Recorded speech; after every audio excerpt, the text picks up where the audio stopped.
Hey, what's up, Vox&Hops heads? I'm Matt, the vocalist of Cryptopsy and the host of the Vox&Hops Metal Podcast, brought to you by Sound Talent Media and Evergreen Podcasts, where I sit down with fellow metal musicians, talk about their lives, music, and craft beer. Hope you've been having a killer week so far. I most certainly have been. Now, before we jump into today's episode, I'd just like to ask you to follow the Vox&Hops Metal Podcast on the podcast platform of your choice. But more than that, I would love for you to tell a friend about the podcast. If there's someone in your life that just really enjoys craft beer, well, you should let them know that the Vox&Hops Metal Podcast exists. You can tell them that there are over 370 episodes where I sit down with some of the world's best metal musicians. We talk all about their life and music while sharing killer craft beers.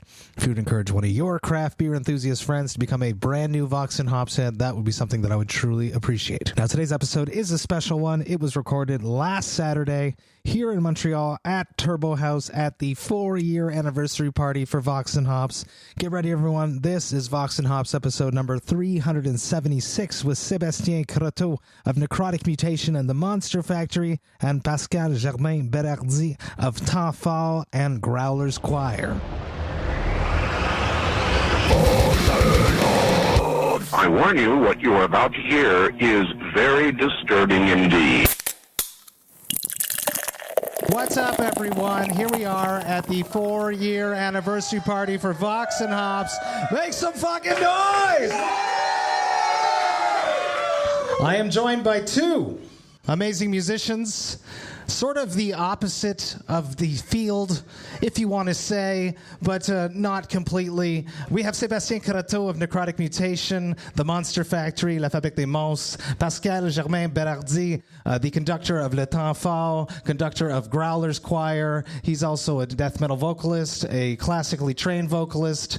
Extreme vocals versus classical vocals is how I've been showcasing this conversation. I would love for you guys to introduce yourselves just a little bit. Tell everyone a little bit more about yourselves. Now, Croteau, you're a 4-time Vox&Hops alumni. This is the 4th time you've been on the podcast. You were on the podcast back on episode 13. You were on the podcast episode 339. You were on the Brutal Montreal episode. This is going to be Vox&Hops episode number 376. Tell everyone, as if they don't know who you are, give them a little bit more information about yourself, please. Holy shit. Where do I start? Well, my name is Sébastien. I'm a death metal vocalist. I've been singing death metal since 1990. Anybody was born before? I was. Holy shit. Okay, so I was singing before you were born. I started singing in a band called actually Cervical Slot, but slot with a O, not a U. You couldn't convince your mother to say it. The difference is important. And then in 1993, I started to sing in a band called Necrotic Mutation until probably 2000. Then we took an 18-year break. You had to mature. You had to become legal drinking age in Quebec. Yeah, but we took an 18-year break and we came back in 2018 to do a show in Heavy Montreal. And then we got the piqûre again, right? And then we started. So now we're actually working on the pre-production of a new album. So like 20-something years in the making. And I'm also doing, since 2005 actually, voice acting. So creature, monster, in video games. First game was Far Cry Instinct. And then I did a couple of Assassin's Creed 2, Prince of Persia.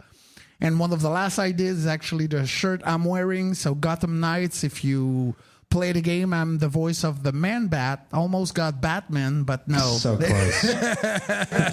They gave me the Man-Bat instead, and a couple of other things. So yeah, and now the Monster Factory, we have 100 and something metal vocalists around the world in 16 countries, and it's going good. Congrats to you, Pascal. A little bit about yourself, please. Yes, well, hello everybody. This is my first time on the Vox&Hops podcast, so thank you for the invitation. So as said, my name is Pascal Germain-Berardi. I've been a musician for most of my life. My very, very first concert, I was 3 years old. It was in 1989. Wow. I played Jingle Bells on the piano. Hell yes. At 3 years old. See, that's impressive. Yeah, thanks. everybody got into Satanism just after it. Afterwards, I started the boys choir, which is called Petit Chanteur du Mont-Royal. I did this from 9 years old until 17. Then I started the cégep, and then I stopped doing boys choir, and I really got into metal. This is during all those years I really developed my love for metal. And a few years after, I came back to music, but in the classical music. I've had a bachelor in voice. I have a master in composition, and I recently finished a PhD in orchestral conducting too.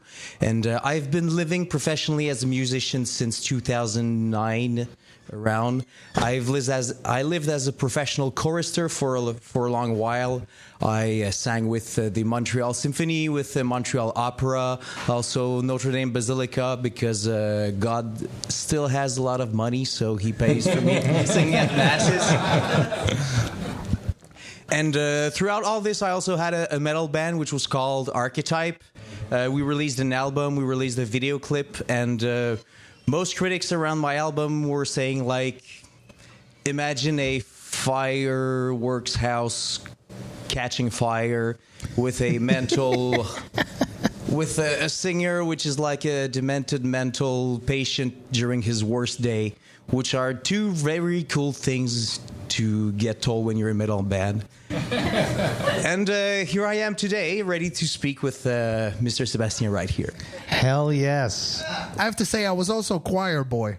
Oh. Yeah. Interesting. See, we're peeling back the layers already, people. Before singing metal, I actually was a choir because I was born in Quebec, and I had a very religious early years in the sense that I was going to school and nuns were actually teaching me. And we got to play flute, clarinet, trompette, guitar, piano, and all that. We had a musical education. And the only way to actually see girls when I was 8 or 9 was to sing in the choir because it was only a school for boys. So I did this for love. Which is something that I love. Vox&Hops is all about hanging out with my metal friends, talking about their lives, music, while sharing a craft beer. We have a glorious beer in front of us right now.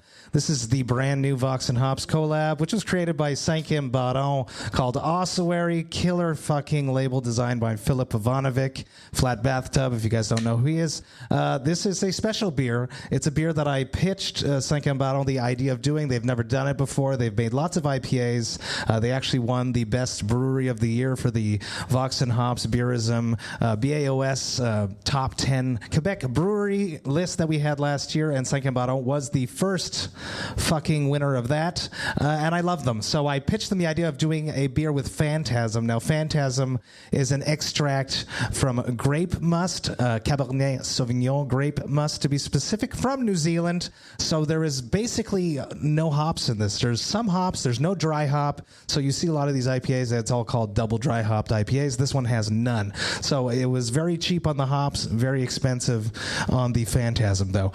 It's 6.5%. I'm going to crack this. I'm going to pour it out. And let's do a cheers, and then we'll keep going from there. If you like to smell your beer, it smells really good. It fucking does. Cheers. Cheers to you all. Cheers. Woo! Cheers. It's juicy. It's fruity. It's smooth. It's not too bitter because it's really, hops are really used to bitter a brew, because when they do the whole boil section of it, it's, if you've ever tasted that original before they hop a beer, it's so goddamn sweet, which is why they use the hops to bitter it. So stoked to be hanging out with you both. Let's jump into something now. Sébastien, you've told me that your first beers already, you told me that they were probably shitty Labatt's or Molson that you paid someone older than you to buy for you. So I'm curious, since the last time I had you on, which I believe was in early spring, has your craft beer palate evolved at all? You mentioned you had ulcers, which is why you're drinking less, is what you said last time. So I'm curious if anything has changed over the summer. Well, one of the few last craft beer that I actually drank was, when we did the beer with Vox&Hops. Oh, yes. The La Mutante, the beer for Necrotic Mutation. I think there was 500 beer that was made, and we bought 250. Le Presbytère was really happy with that deal. Yeah. So in my kitchen, and on top of one of my mes armoires, I have like all the beers. The empty cans. Yeah, the empty. I kept it. Amazing. I couldn't throw it. There's the name of my band on it. I was like, I cannot throw it. I don't want to throw it. So yeah. Since then, well, that's probably where the ulcers came from. I don't know, but no, I'm not a huge drinker now because of that. I'm being really careful. Usually I enjoy craft beer while I'm with you. That makes me happy that I'm a good influence on you, such as that. For me, like once in a while I enjoy, but right now I'm mostly mellow. And Pascal, tell me about your first beer experience. Remember the first beer that you drank? I started late drinking because my father always had problems with alcohol. So I started smoking a lot younger, but I started the drinking more around 17. And it took a long while for me to develop my love for beer. It took a couple of years. I'd say more during 1920. This is where I really catched up. The first ones, this is probably like, what was the name? The Bull Max. So you went for like quantity over quality. Since I didn't like beer, I was like, I'm going to take the thing that's going to smash me as fast as possible, as cheap as possible. So this was my motto for a couple of years. Did you ever fall into the rabbit hole that is craft beer enthusiasm? I think we could say that during the first years, yes. Amazing. I like that.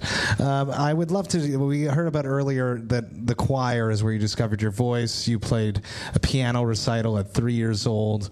At what point did your voice become such a big part of your lives? Starting with you, Pascal. I mentioned I had done like boys choir when I was younger, but when I graduated from that in the fifth year of high school, I wasn't questioning myself on where if I wanted to go into music or not.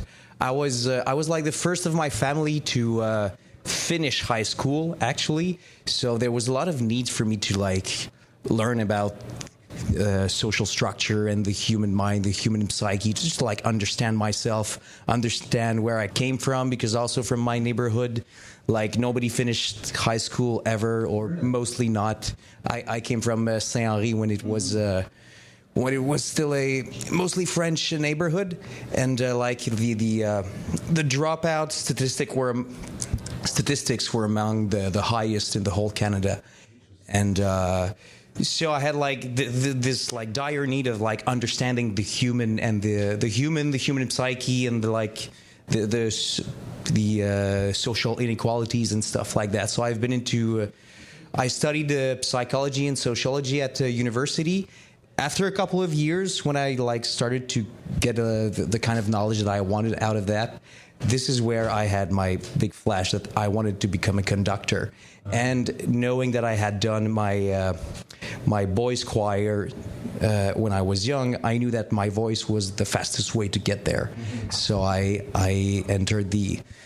took some voice lessons, and then I got into my bachelor in singing, and things started from there. And at the same time, since I was such a huge metal fan, well, I started my metal band too. In tandem, which is awesome. Yeah. Sébastien, for yourself, at what point did voice become such a big part of your life? Well, I think it was always a big part of my life. And I realized that years after, that I've started doing death metal and throat singing. But I just remember listening to the cartoons when I was younger. And for me, that was not the hero or like boring. Like all the evil guy had the most interesting voice. And I remember, he was not evil, but Cookie Monster. Like, for serious for Cookie. For me, I was like, wow, I love this guy. And then Commander Cobra. If you remember the voice of Commander Cobra. Hey, Cobra! Let's fight the G.I. Joes! He was fucking doing fry screaming, back in the days. And Skeletor, the kind of evil laugh. So all the voice for me were really like something. And I still remember to this day, like most of the lyrics from the cartoon that I was watching. I could actually sing the lyrics from Candy, but I won't.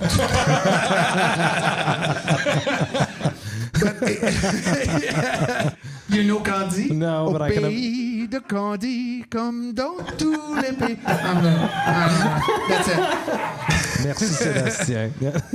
But then after, started singing in a choir, and when I arrived at Rimouski, there was actually girls in my class, so I no longer needed to sing in a choir.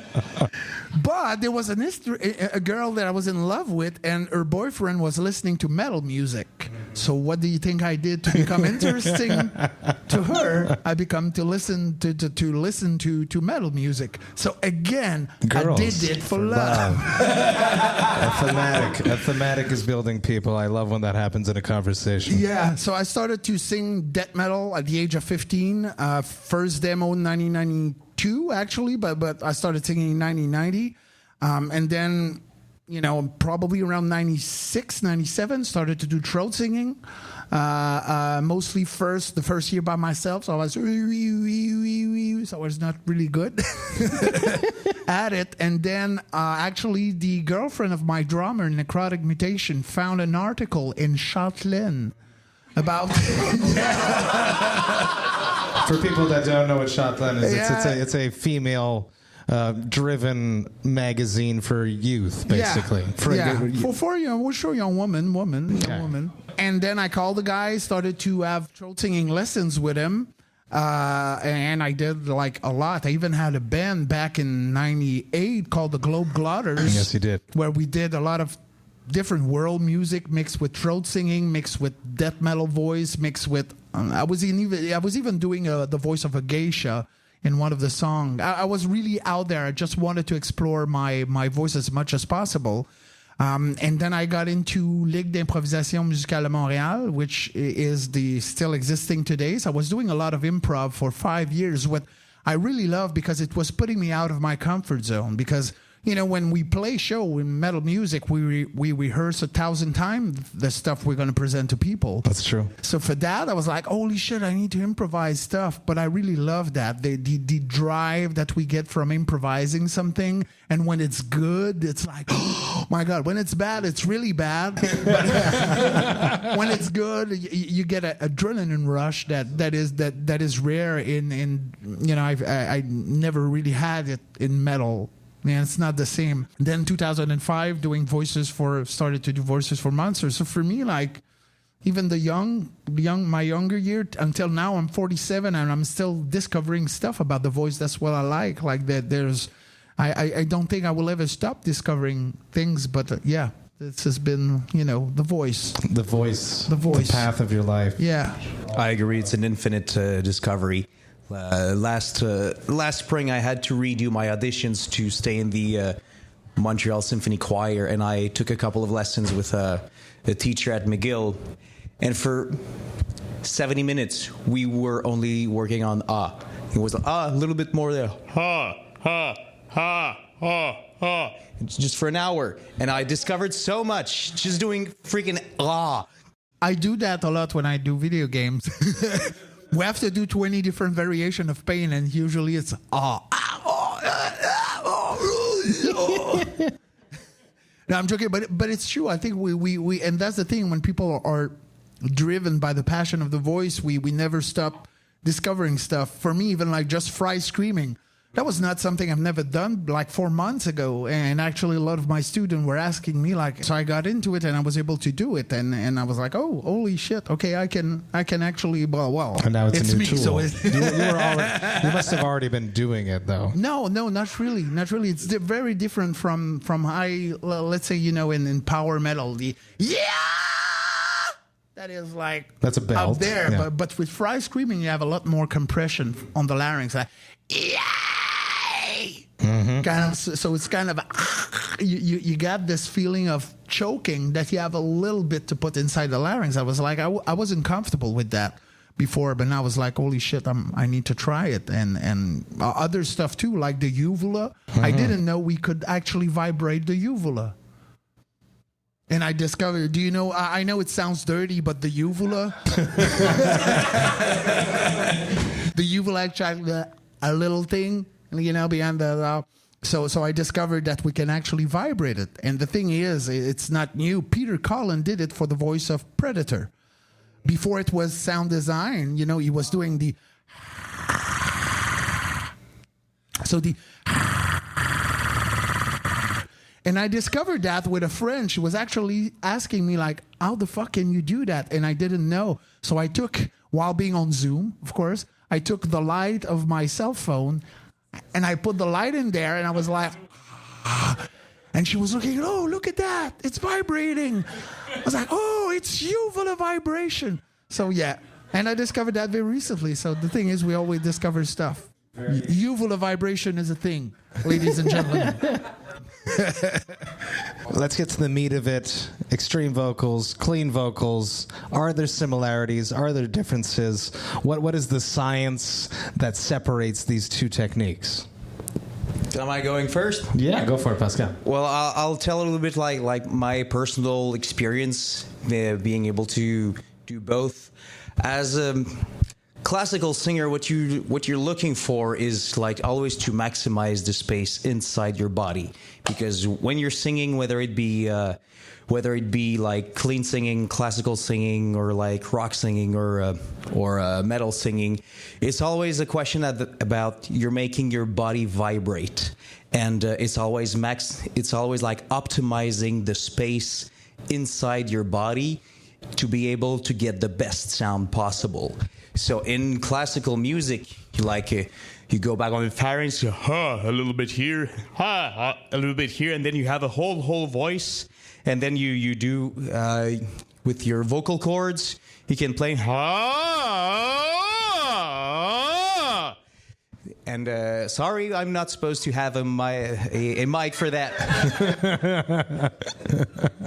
And then with the metal singing, I find it's the question of space, how you manage the space. It's really super similar. If I do or wow, there's basically the same thing happening with my body, but the vocal placement is not necessarily the same.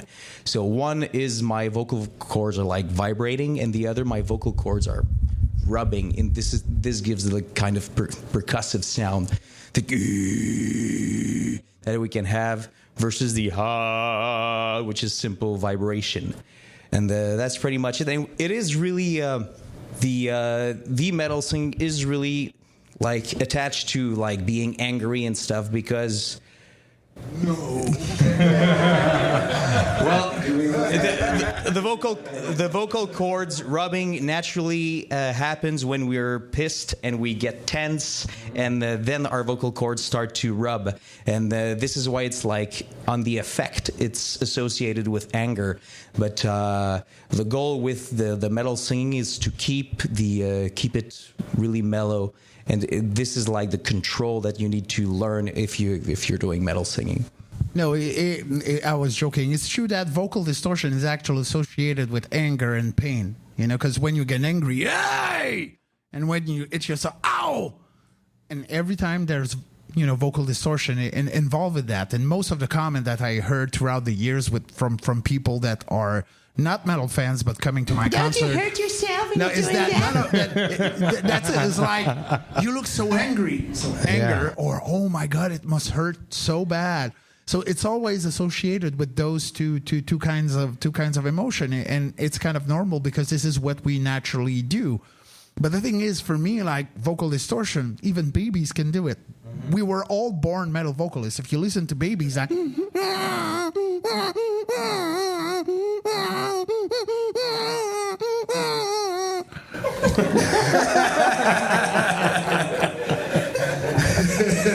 am I reminding yourself that you have a baby at home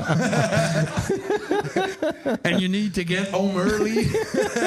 Sorry for that. No, but the thing is, I think the main difference is it's not how we use the instrument. It's mostly the vibration and the way we produce vocal distortion. Because everything else, like a lot of people, when I teach a vocal distortion, a lot of people want to learn how to do distortion, but they forget that you need to have a good voice behind the distortion. Because if you take out the distortion, if I go like, right?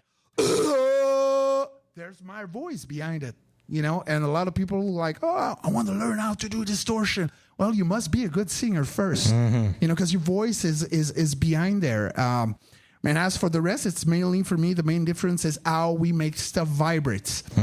And we in metal we have vibration, kind of, I could say aperiodical vibration on the vocal cords, which is basically associated with Fry screaming, yay, or even with power metal, yay. So that is actually a distortion that we get on the vocal cords, but also we can use our false vocal cords. And the thing is with false vocal cord is also, again, you know, when we're talking about anger and pain, false vocal cords are usually triggered when we vomit. Or when we cough.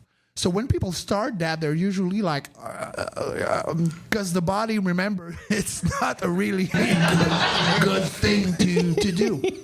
So we can actually produce vocal distortion, but with the false vocal cord, which are a little bit higher in the larynx.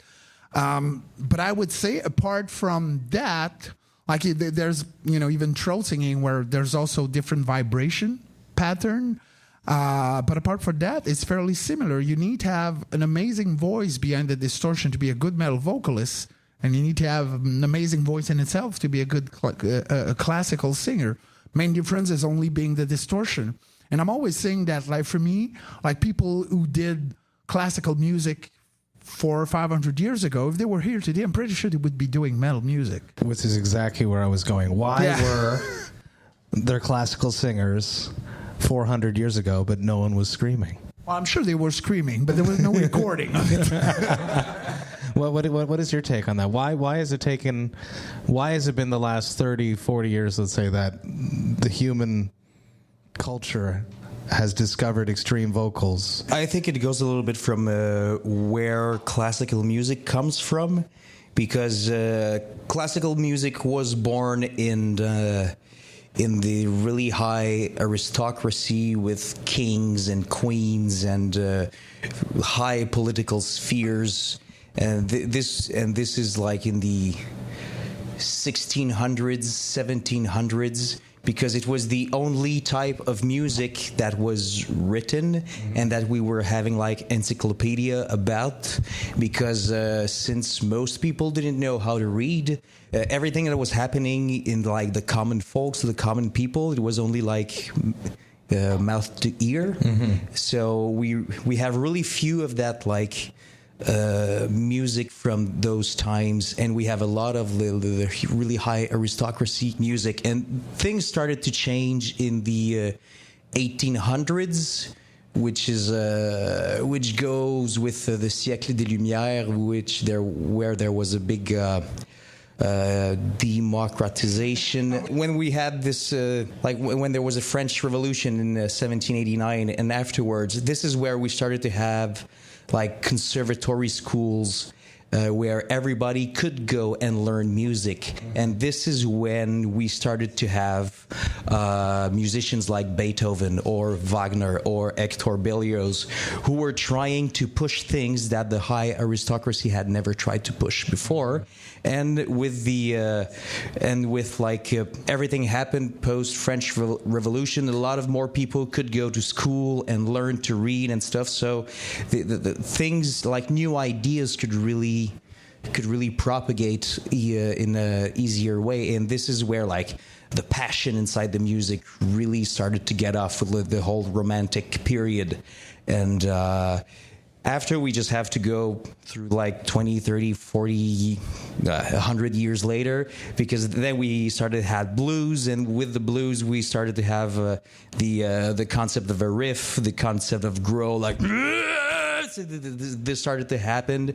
And with all, then throughout the 20th century, the metal bands really started to grow in poor neighborhoods, or like in oppressed neighborhoods.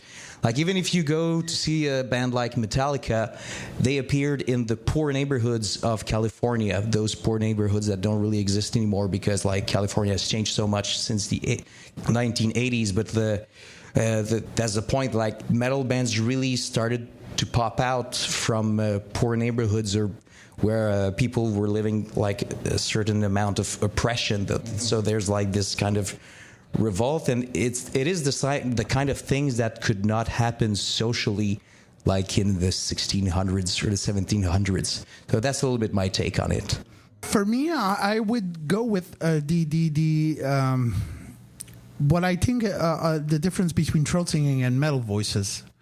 Throat singing has been there for longer than we can actually know. Actually, when you learn a bit about the history of throat singing, you can hear actually Tibetan prayers in Mongolian throat singing. So that means like there were Tibetan back then there in Mongolia teaching people how to do that stuff, but they actually did it in their own way, because mostly Tibetan music is really spiritual in nature, and Mongolian and Tuvan music, it's really like, you know, if they have a herd of sheep, they're going to do a song about the herd of sheep, the sky, the nature, the mountain. And if you look here up north, Inuit people, it's song about nature, song about a seal, song about the snow, song about, you know, a lot of things that relates to nature. And for me, metal music, when I look at that, because there's a technical relation between throat singing and metal voices, and I'm not going to dive into that, but for me there is. And the thing is, when you look at metal music and how instead of being spiritual or connected to nature, it's really like we are actually focusing on describing horrors in the world and for me, the way also that the vocal cords or the false vocal cords are used very differently, like the way that we use it in throat singing, it's a very synchronized way of using the vibration. The vibration pattern is synchronized. When you look at metal voices, the vibration pattern is desynchronized. So for me, metal is mostly, and particularly the voice, is what I would say that refers to the stress of modern time, that we are not synchronized to the world anymore. And that's why the difference between, you know, throat singing, where there's in spiritual and in nature and related to nature, and metal is not about that at all. It's about being bombarded with stuff and with fucked up things. And that's why for me, the vibration pattern is desynchronized. It's to symbolize that we are no longer in synchronicity to nature and to the world. Holy shit! I like that. I like that very much. Wow. Mind blown. You got your mind blew, right? On to conducting. You conduct classical musicians. You conducted growlers. You conduct monsters. Yeah. It's the same. It's very similar. My question is, which group takes criticism the best? I would say none, but you go first, Pascal, since you basically have dealt with both of them. Every classical musician is a PTSD from a really harsh professor in his childhood. So they can take criticism when they're adults. I found usually metalheads have really huge egos and they're not afraid to express it, contrary to classical musicians. Interesting. So you can get more resistance. No, I haven't had the pleasure to conduct classical singers. But I would say that, you know, sometimes even in, let's say in a recording session and I'm the voice director and I say, do this. Like, no, I don't want to do this, but I should go like that. And I'm like, shut up. I ask you to do something, do it. And I've got that sometimes with metal vocalists, but it's rare. Most of people, like, I know there's a lot of people with ego in the metal scene, but I'm lucky because I have the pleasure of not working with people that I think are like, you know. So for me, it's a good thing. But yeah, I do believe that, you know, when you are, and especially in metal, and that's the difference between, you know, being a metal vocalist and doing voices for monsters. Doing metal vocalists, you know, you're under the spotlights. You know, you go eat and you post it on Instagram. But when you're a voice actor, that's the kind of thing you don't do. When you record stuff, you have to keep a secret for 2-3 years. It's true. So we live in the shadow, and we have to live in the shadow, and we come up only to light when we can announce the project. Mm-hmm. So a lot of people, not a lot, but a couple of people have had a hard time going from I'm a metal vocalist and I'm a voice actor and I'm gonna post this shit everywhere. I only had a few people doing that, but most of the metal vocalists that are doing voice acting understand that, and especially because they could be sued. So they understand that very well. What are the major differences between conducting something versus being a part of something, being a musician? Well, it depends on the type of music you're doing, because in the classical realm, if you're doing music with a conductor, where it be orchestral or choir music, like the one who decides what's the tempo, the one who decides like where do you get the more intense in a song, or where is it more mellow, how much do you slow down, how much do you push, the conductor has to make all those decisions. Whether when you're in a band, it's really different, because like when you're a band, if you're 4 people, everybody has his spot at some point, so you can be like, you can decide what you do with your spot, and there are a lot of things that are like common ground, so there's like this kind of dynamic that develops with a band, like everybody has his little moment there and we're together for this and that, which is really different. And you will have this in chamber music for classical music too, when you're like a string quartet or a wind quintet. It's going to be the same kind of thing, where everybody has his little moments, and other times we have to regroup. So that it really depends on the size of the music you're doing. With a conductor, it's usually you need a conductor, whether because the music is super hard when you have like 10 musicians and you need someone to like show the traffic what's going on,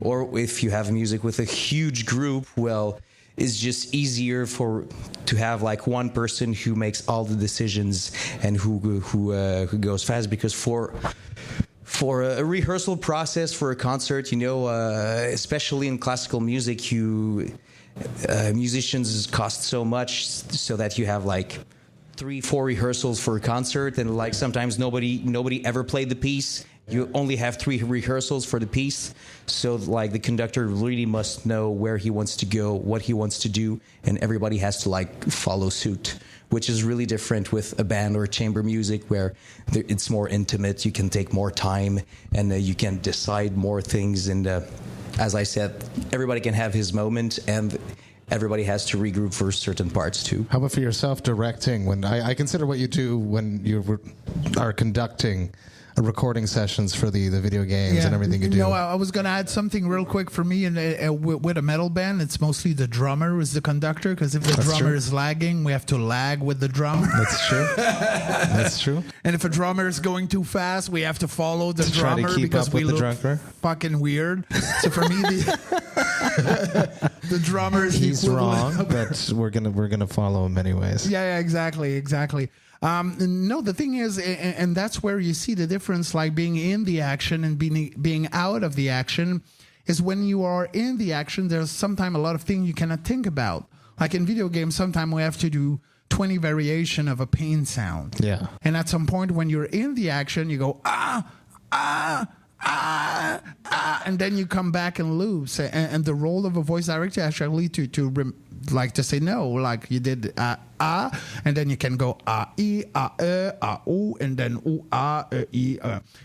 Just it sounds weird. Okay, I know it sounds weird. Let's say I o Those are all variations we need to do in video games, and we have to do them quick. But sometimes being in the action, we forget that we don't have that space. That sometimes we need to reflect, like, okay, where am I? So that's why you need someone to actually like count all the and listen to all the and make sure there's enough variation for it. Even me, when I do, because I could probably self-direct myself, but I don't do it mostly. Mostly because when I'm in the action, there's stuff I forget, and I need someone else to listen to what I do and to say like, hey, do this, do that. So I never necessarily do both role, because I'm missing something if I do both, and I'm going to make an error, and that happened in the past. That's why I don't do it now. So I make sure I have someone listening and having a distance from what I'm doing. Spicier question: why is it when someone's a classical vocalist versus an extreme vocalist? Why is it seen as being better, as being more prestigious, let's say? If you sing for OSM, you're like, oh shit, he sings for OSM, I sing for Cryptopsy. It's like, okay, but he sings for OSM. For some reason, it's more impressive. Well, there's this whole story about aristocracy that I was talking about. Like, there's this rich history of classical music being like 300 years ago, 400 years ago. It was done with for kings and for queens and for higher social spheres, politicians and stuff. So there's definitely a history there. And also there's clearly a word that we can use, institutionalized, and therefore there is necessarily like either more money, more politics. Not that there's not in metal circles, but like it's because of it stays in a kind of social class at some point, and like it stays stuck there. But other than that, I'm not sure I would agree with the point of like it's necessarily seen as better as being like, because I feel those are two so different things. Because if I go in the MSO choir, like the harsh things is like you have to go through an audition, so you have to go and you have to like sing 3 or 4 pieces, and then 3 or 4 pieces that you have to declare, I'm going to sing this thing by Bach and this thing by I don't know, by Puccini, and this thing by Debussy. And then you know that the guys that are going to listen to you, they know those pieces. They know where their hard spots are. They're just waiting for you to get to those hard parts. It's like, oh, how are you going to manage them? And then they give you like a sheet. Oh, here are a couple of notes. Read it now. 3, 2, 1, go. And you don't have any preparation for it. So there's like a big stress there. But once it's done, and if you get into it, you're sure to have like a spot, and you're sure to have like gigs, and you're sure to have the money that comes with it. So like there's a huge stress to enter. But once you're there, you're like in the circle, in the system, which is super different when you're when you're a singer in a band, because with a band you have to constantly prove yourself. You have to constantly like work to get your gigs. You have to constantly work to get articles, and you have to constantly work to get to get attention and to get critics on your new albums. And you're constantly risking yourself because you're writing new music and people could hate that music. Like as a chorister, like, I get hired for something that is considered a super big masterpiece. So I'm not scared that people are not going to like it, because it's a given. So like the relationship is so different with the music. So that's why I wouldn't try to compare those two too much, because it's so different, the mindset that you need for one or for the other. Well, what's your opinion on this, the prestigiousness in society as a classical vocalist? No, I know in general people think it's more prestigious, but the funny thing is, classical music and metal mix so well. Yes. I know, yes. You know, black metal band and black metal music, you know, with violins, opera singer and you know, classical orchestras, it's like they mix so well. So it seems like the prestigious and the dirty are mixing, like kind of like the aristocracy that you were describing were a dirty bunch of people. So that's why there's kind of a good mix of but I think it's the complexity of both music is there. The complexity in terms of variation, in terms of speed, in terms of differences. The only thing is with metal, it and be behind a wall of distortion, but it's there. When you pass that wall of distortion, you can actually listen to the complexity of metal music and all the harmonies and all the little notes and the variation. So I think that because classical music was there way, way, way before metal music, I think that the test of time make it more like, oh, they've been there for a long time. And that's maybe what we think of being more prestigious. But, you know, if humanity is still there in 400 years and there's still metal band, I think we'll say the same thing. Oh, metal is so prestigious. I would hope so. I would most certainly hope so. There is a microphone right there set up so you guys can ask some questions. If there's anyone in the audience that would like to ask a question, come on over, Jorge. There's a microphone set up right there. And you have to scream the question. No, I'm joking. Thank you, Sébastien. Thank you, Pascal, for being here. Thank you, Matt, for putting this event together. It's fucking awesome. You're Jorge. So I know a lot of people, friends, acquaintances, and whatnot, that would like to sing or would like to growl. But they say, oh, there's no way. I will never be able to sing, or I will never be able to growl. Do you think this is true? Or with the proper training, anyone can actually learn how to sing, how to do it, and how to growl? What do you think? I think that we could say like 99% of people can learn either to sing or to growl. I'd say not 99% because there's always 1%. We could say as a teacher, it did happen sometimes for me to fall on someone who just couldn't recognize a pitch, and we passed like three 1 hour lesson just trying to figure out his ability to hear pitches, and I had nothing. So I felt super bad about it, and I thought maybe it's my way of teaching, maybe it's something. And I was trying with him like, is there any music that you like a lot? And then he comes with some music. Okay, so if you like that, like, can you try to sing me the song? And then he tries to sing it. It's all over the place. So I was like, So I think there's a really, really small percentage that maybe they're not like. I think we're all super bad at something in our life. So I think music is not an exception to that, but I think that most people can learn up to a certain point. Yeah, and I would say the same. I was doing the sound of a baby, saying that vocal distortion, we know how to do it at birth. And at some point, we just lose that ability because we learn language and we no longer need to scream.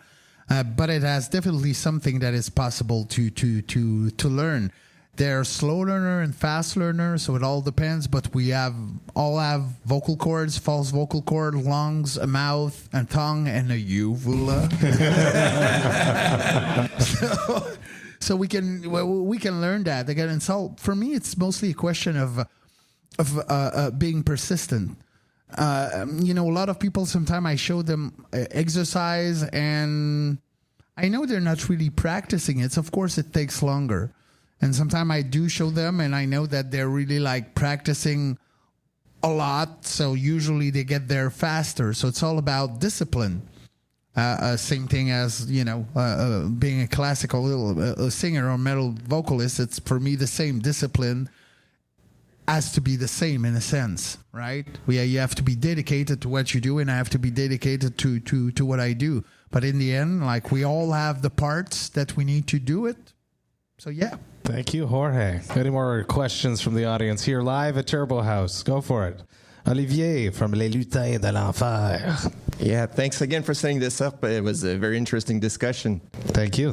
My question is, I don't know if you've ever had this experience, but when you try to introduce metal to someone that doesn't necessarily know it already, they always don't like the vocals, It's the first thing that they don't like. Oh, they scream, we can't hear the lyrics, and they're annoyed by it. So what's your answer to that argument, and how would you do to introduce someone? Usually when people say we don't understand the lyrics, there's a few Celine Dion song where we can actually not understand the lyrics. And if you listen to opera, it's all in Italian, right? So they don't understand the lyrics. So for me, not understanding the lyrics is not really an argument.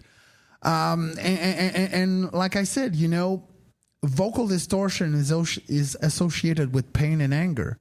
So for some people that listen to that, all it reminds them is their own pain and their own anger. So of course it's hard, but you have to pass that wall of distortion. So yeah, I would say let them eat cake. I'll open maybe a kind of Pandora's box here. There was a couple of. There was a research that was done to try out the feelings evoked to people through metal music. And they discovered that people who loved metal music when listening to it, we're like had like dopamine and adrenaline triggers that were just going out, and people that didn't like had like triggers of like rejection that were happening, and we really discovered that. So there's like a way to like measure like genetically the difference, and to like measure if someone would be more proponent to like metal or to not, or to reject it. But you know, it's one research. There should be more to like confirm things and like to identify. There could be that, and the other thing is because I've had experiences that like go that contradicts that too. As let's say my conducting teacher during my PhD. He was someone who really, really loved super intense classical music. I'm going to drop some names, but like some Penderecki or some Shostakovich or some late Tchaikovsky or some Richard Strauss also, which maybe things that you haven't heard that much, but those things that like really have the intensity of metal music and really have the drive and the adrenaline of metal music, but it didn't have the vocals. Mm-hmm. And when like trying to share my love for metal music, he like really hated the because of the vocals, really, really hated that. And I tried to like find a way. Like I found, you know, those YouTube videos of someone playing the clarinet and he plays Necrophagist, and he plays like all the solos and all the stuff, and he has band playing. He loved that. Like oh, it's so good. And I also saw like a metal arrangement of The Rite of Spring, which was done for electric guitars and drums. There's no vocals there. And Stravinsky created Meshuggah before Meshuggah, like 80 years before. The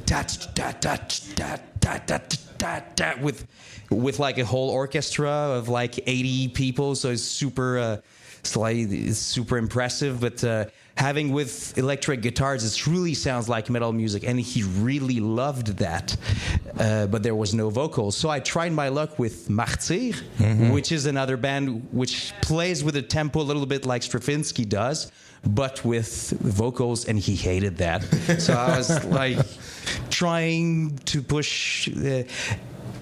And final thing, we talked about the Growlers Choir. I wrote a piece for double choir, which was for classical choir and Growlers Choir, and he loved the piece. Oh, so amazing. There's many contradictory feelings that I have there. You're breaking them down, is what's happening. Yeah. And the thing is, even in you know, of course, there's a lot of people who don't love metal because of the voice, but in video game, it's quite the contrary. Like a lot of people love for me, it's always been like Revenge of the Nerds for me. Being able to make millions of people listen to death metal vocals in video games, and they love it. They don't know it's death metal vocalists, but they really love it. Another thing that I wanted to add to that, a couple of years ago, I did a play. Yeah, I did a play in Centre du Théâtre d'Aujourd'hui, and it was a play called Jean-Di, and it was, you know, an official play, but they wanted a death metal band. And one of the things I was worried about is people's reaction to having you know, we're not playing the whole play. You know, we're just, you know, some point where like, bing, bing, bing, and then stop and then wait for a cues. And I was kind of reluctant to some people, like their reaction. But I remember like probably the fourth or fifth night of the, you know, that we started the play, I went outside and there was like an 80-something-year-old lady that came to see me, and I was like, are you the singer? No. She spoke in French, but and I was like, I was hesitant to actually tell her yes. And I was like, yes. Oh my God, it was so good. Amazing. So that's the thing. After that, I was like, you know, metal music is not something you will necessarily listen when you are doing the dishes or, you know, whatever. And for a lot of people, they don't get to see it live. And for me, in order to understand it, you have to see it live. And all those people, there were like 5,000 people who got to see the play. probably like maybe 500 of them were metal fans who actually came to see the play, but the rest of them were not, and they enjoyed it. And that's the thing. I was like, wow. So they got to see it live, and they understood like the musicianship behind it, and how awesome it is. And there's actually only one person who actually got out of Really? of the theater, but she got up and she fell, so everybody noticed, and they were like, aha. So for me, the thing is, never underestimate how people can be open-minded about it. Maybe they won't listen to it in terms of music, but if you can bring them to a concert and they can see the energy, they can see how amazing it is, maybe their opinion will be different.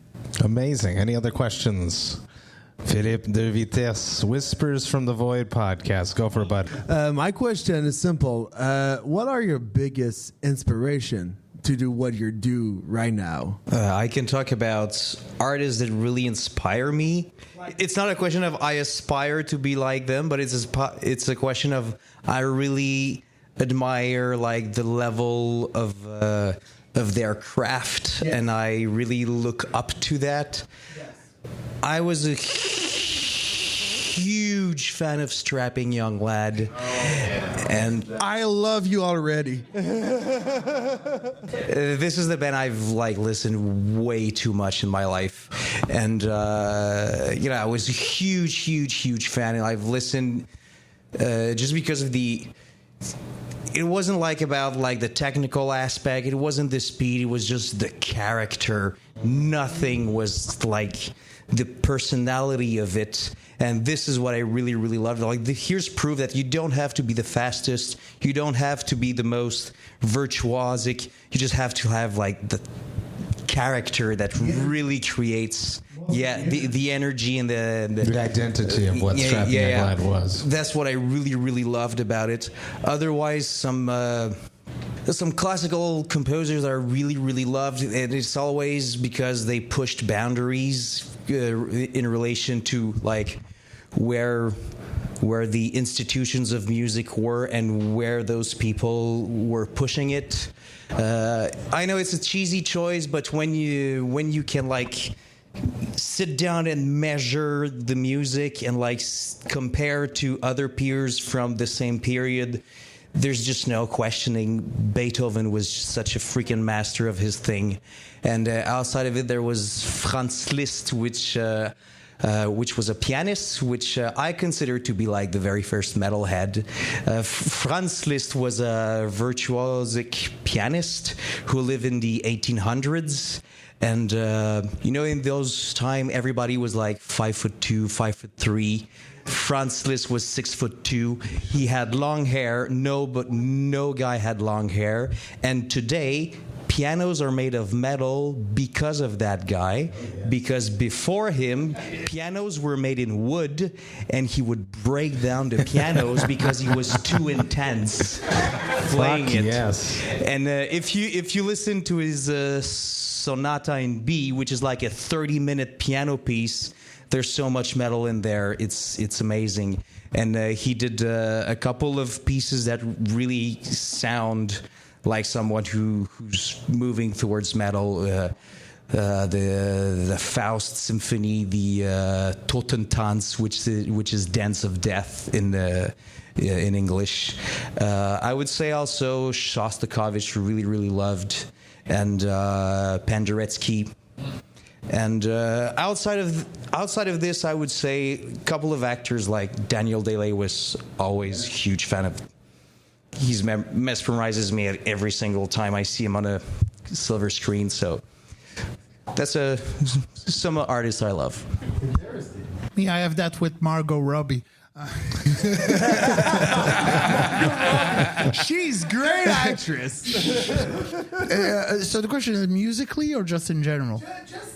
Let's say in general, but like it's mostly like you are what you are because of some people, right? Yeah. Maybe. Yeah, I am what I am because of I would say musically, I just to answer real quick that question would be like I remember listening to Suffocation, Effigy of the Forgotten in 1991, and I bought it a cassette.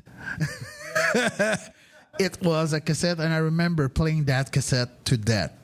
I remember getting up in the bus every morning and just listening to Effigy of the Forgotten, until I got to the school, and then same ride back.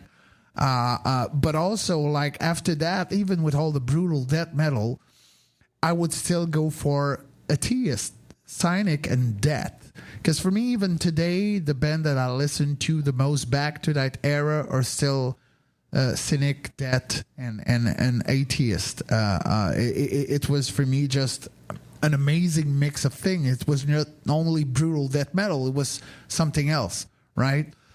But I would say in general, the people that are really influential for me are actually my friends and the people in the Monster Factory. And I will say that mostly because those, no, for real. Nice, eh? I'm going to say, there's one right, I don't know if she's there, Marie-Hélène Landry. I've been singing for 20 years? Marie-Hélène has been singing. Most of people in the Monster Factory have dedicated their craft and their life to metal voices. So for me, I admire that so fucking much because, it's easy to get into something and just leave it there.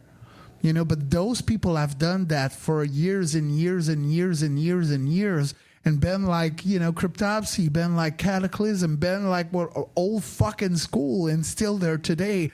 I have so much respect for that. Anonymous, Voivod, all of them. For me, I'm wow. That's for me the sign that even passion doesn't bring you money. It brings you somewhere.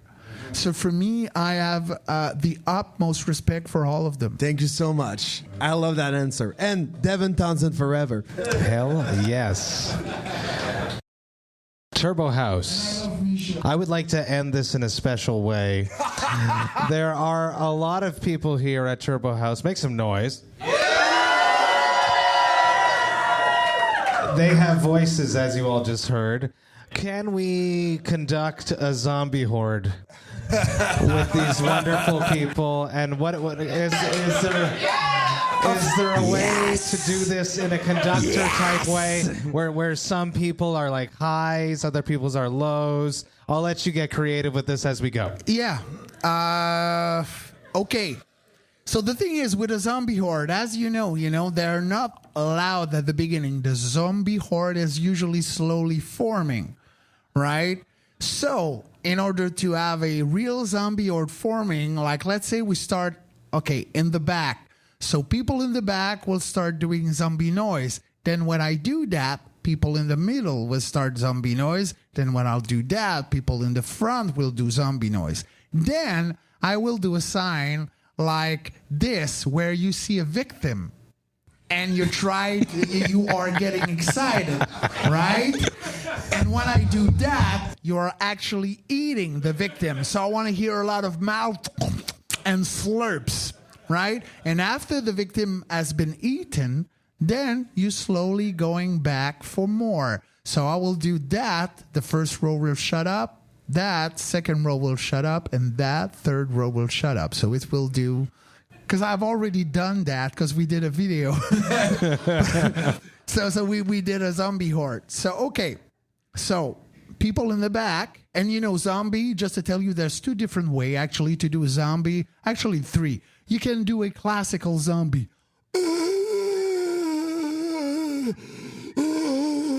All right? Or you can do a more modern zombie. Exhaling. Or if you can do it, you can inhale. So whatever your choice of vocal technique,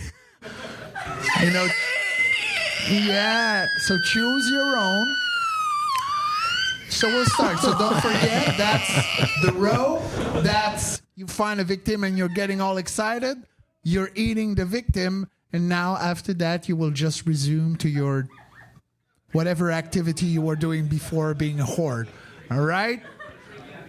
Are you ready? Last row.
fucking right, Turbo Haüs.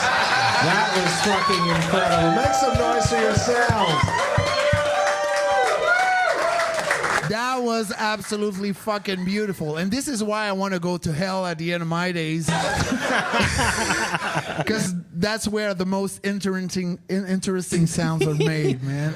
Sébastien Croteau, Pascal, thank you so much for hanging out with me, talking about life, metal, craft beer, vocals, Turbo Haüs, everyone here tonight. Thank you so much for hanging out with me. Michelle, Sergio, the rest of the Turbo Haüs crew, taking such good care of us. The night is young. It's not over yet. We have one of my favorite Montreal-based metal bands playing up next, the great Sabatini. Make some noise for that. We're going to keep hanging out, everyone, but the podcast is over. You should have been here. Cheers.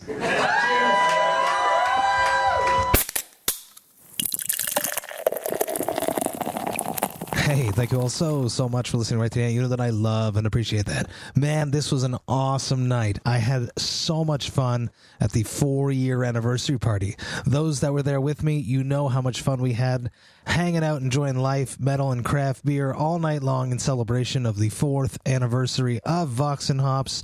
Those of you that were not there, well, you missed out. It was an awesome time, and I cannot wait for the next party. I love conducting live interviews like this. I think it's amazing. It's a different dynamic having an audience be a part of a conversation like this, and I truly can't wait to do another one. I'm definitely going to. It's just too much fun not to.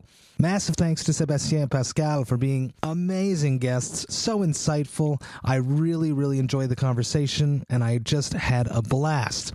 Once we wrapped up this conversation, the great Sabatini played an amazing set, one of my favorite Montreal-based bands. So damn good, I just can't like them enough. If you enjoyed this Vox&Hops episode, you should sign up to the Vox&Hops Metal Podcast mailing list. You can do that on my website, voxandhops.com. That's VOXANDHOPS.com. When you do that, you shall receive one email a month that will contain all of the details of everything that has happened recently in the world of the Vox&Hops Metal Podcast. You get to see which episodes I dropped recently. You will get to see which episodes I have coming up. You also get to see which albums the Vox&Hops album review crew have reviewed recently, and you will get to hear about any projects I have in the works before I announce them to the public, and I always have a lot of stuff going on. You will also get to see which albums Jerry Monk, Vox&Hops' metal architect, has added to the Brutal Awakenings playlist. Jerry has the ear for what's going on in metal. If you're looking for new music, the Brutal Awakenings playlist is what you want to be listening to. There is always a lot going on in the world of the Vox&Hops Metal Podcast, and I hate when you miss anything, so please sign up to the mailing list. The Vox&Hops Metal Podcast is brought to you by Sound Talent Media and Evergreen Podcasts. I hope you have a killer weekend. I will be back next week with one Heavy Montreal Presents Vox&Hops episode on Tuesday, but until then, remember to enjoy life, metal, and craft beer. Cheers, Vox&Hops heads.